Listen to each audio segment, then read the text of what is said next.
Hello, gorgeous soul friends. Thank you so much for tuning in. My name is Hannah. Welcome to Moses' channel, and it's such an honor to be a part of your wondrous earth experience today.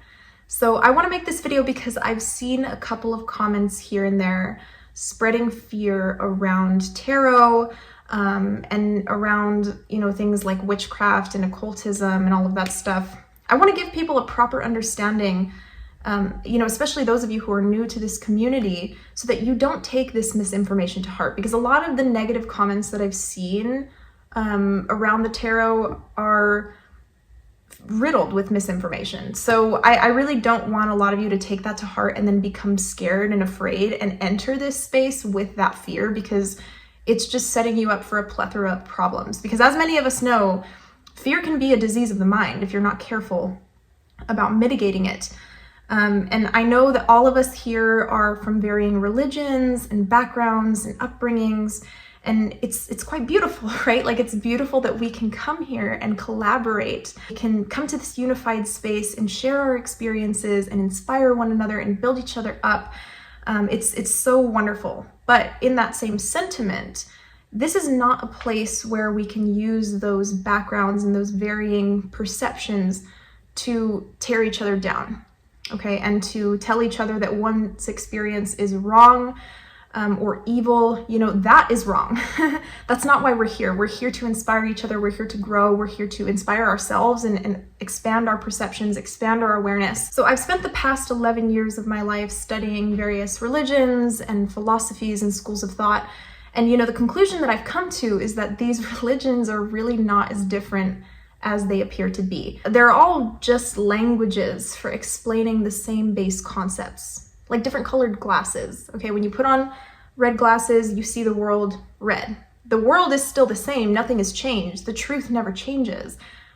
There's just varying perceptions of the truth and varying languages of expression for the truth. When you put on blue sunglasses, the world doesn't change, the environment doesn't change, it just looks different. It looks blue. Okay, so it's the same thing with all different schools of thought, all different philosophies. They're all branching different bits of truth and taking that in and creating a school of thought. So no one is wrong for adhering to a certain religion or a school of thought. Some people find that one language of expression for philosophy is, it adheres to their values. They're able to understand it a lot better. It becomes a problem when somebody develops the I'm right and you're wrong mentality, the same mentality that has been responsible for countless wars, genocide, racism, all kinds of stuff. It's been responsible for countless deaths over the course of human history, and it's been responsible for a lot of the misery that humans have gone through over the course of our species' development. So this is kind of where my issue begins with calling the tarot cards evil, especially when people try to spin this idea that religious texts such as the Bible say that reading cards is evil, because tarot cards didn't even exist until like 2,000 years after the Bible was even written. Okay, so the irony of this is that the Bible is actually one of the most prolific books of magic ever written. And yes, that's right, before a lot of you start going crazy in the comments, the Bible is teaching you how to manifest, all right? And that's part of its purpose. It's a book of magic. It's a book of wisdom. This is the basis behind Neville Goddard's teachings. He was using the Bible as an allegorical reference to teach people how to find fulfillment within their lives. And there's a really great YouTuber, Elmer O Locker Jr. He's a descendant of somebody who studied under Neville Goddard, and he's got really great manifestation content. I would recommend you check out his channel. He actually uses the Bible and a lot of passages within the Bible to break down manifestation. And he does it in such a digestible manner. So it's really easy to understand. I really recommend you check out his channel, Elmer O Locker Jr., especially if you come from a Christian background and you find, the Bible is a language that you understand. Now, on the flip side, I see a lot of people in the manifestation community who are also diehard anti-tarot, claiming that it's, giving up your power to another person and allowing the reader to kind of determine your destiny. In some cases, this is the case. So I totally understand that perception and that point of view. In fact, I'd say in a lot of circumstances, this is the case. People who are not aware of the power of the I am are especially susceptible to being overtaken by another's will. all right? And I discussed this in my previous video on Moses' channel. I was talking about how so many people are living by the expectations and assumptions that others have placed upon them, and they've almost become a slave to the expectations and the assumptions of others, all right? And this includes tarot readers. There's a lot of people who give up their power to tarot readers. However, if we are all powerful beings that can command experiences into our lives, then watching tarot shouldn't be harmful, right? Like, the anti-tarot argument for manifestation literally contradicts itself, because if you are truly in your power, you should be able to watch tarot and still get what you want, okay? Because you recognize that the reader is essentially just a reflection of you, okay? It's just a reflection and an extension of you. The tarot reading is just a reflection and an extension of the current reality that you're aligned to.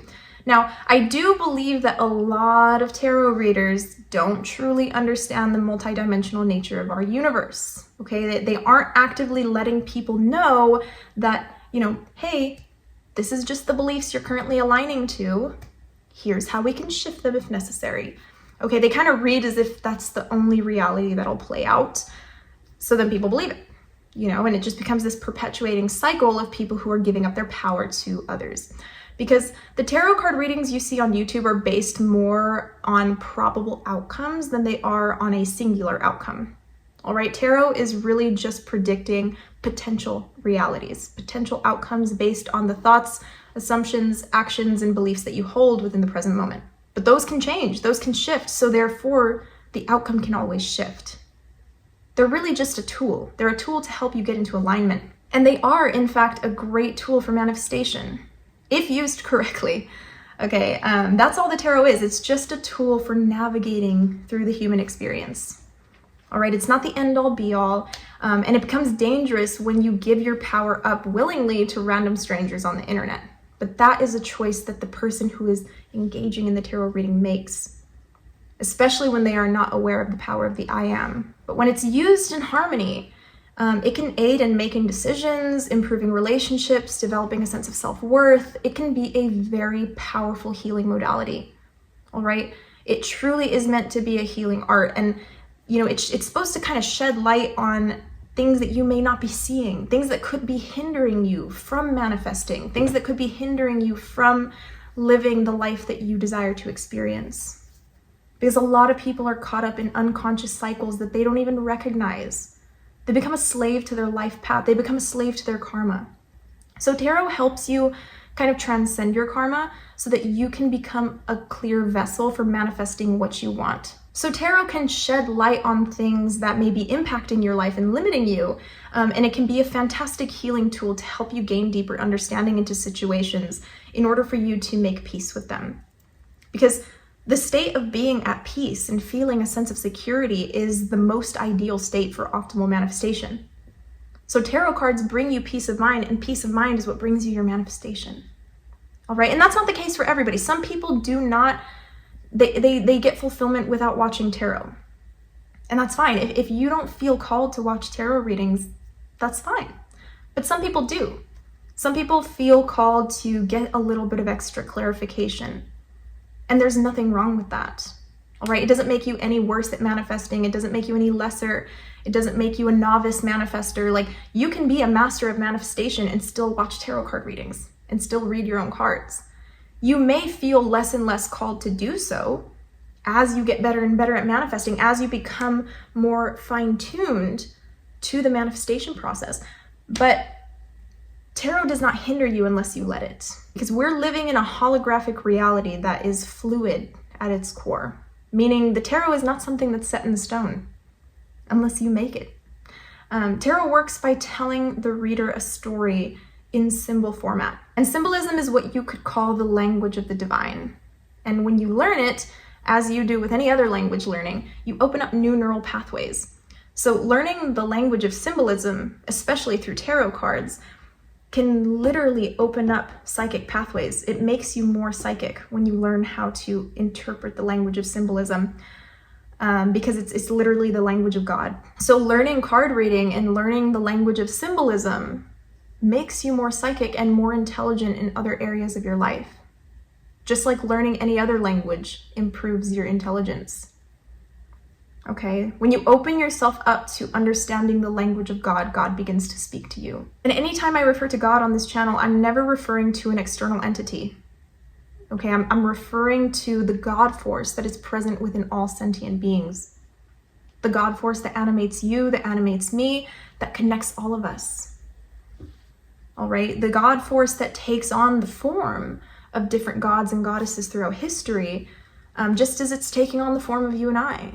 But at its core, it's not an individual entity. It is a force. All right. And I have a video talking about life force energy and God on my channel. You can check them out. I'll link them in the description box. But tarot isn't necessarily so much of a divination practice as it is a tool or a guide to help you make decisions. All right. Decisions that can align you to certain outcomes. It's just a tool for alignment. That's all it is. In my tarot addiction video on my channel, I discussed that tarot essentially predicts the future of the current timeline that you're aligned to based on your thoughts, beliefs, and actions in the current moment. But all of those things can change. You can change your thoughts in any moment. You can change your beliefs in any moment. They're not the end all be all. Tarot reading is not the end all be all, and it can become dangerous when you let it become that. When you rely upon it, when you rely upon other people to tell you what's going to happen in your reality. We're really just here to help confirm and inspire manifestations. We're not here to dictate your life. And I think a lot of readers are responsible because they've lost sight of that and they are not actively letting people know. And if you're a tarot reader yourself, this might be something you want to consider. Letting people know that ultimately at the end of the day, they are the operant power and you're just a guide to assist them. But that's really all I wanted to share in this video. If you're interested in purchasing a tarot reading, I do have them on my website for 50% off when you use the code Empress at checkout. So you can get a personal reading with me. You can check out some of my tarot readings on this channel. I have tarot readings on my channel if you're interested in learning more. I hope you find this video enlightening and inspiring and share with anybody who you feel may resonate with this content. There's a lot of fear and misinformation out there, so I think it's important that we open people's eyes to the truth and that there is a middle ground with things. Things can be balanced. It doesn't just have to be black or white. All right, so thank you so much again. I hope you have a wonderful rest of your day. Bye-bye.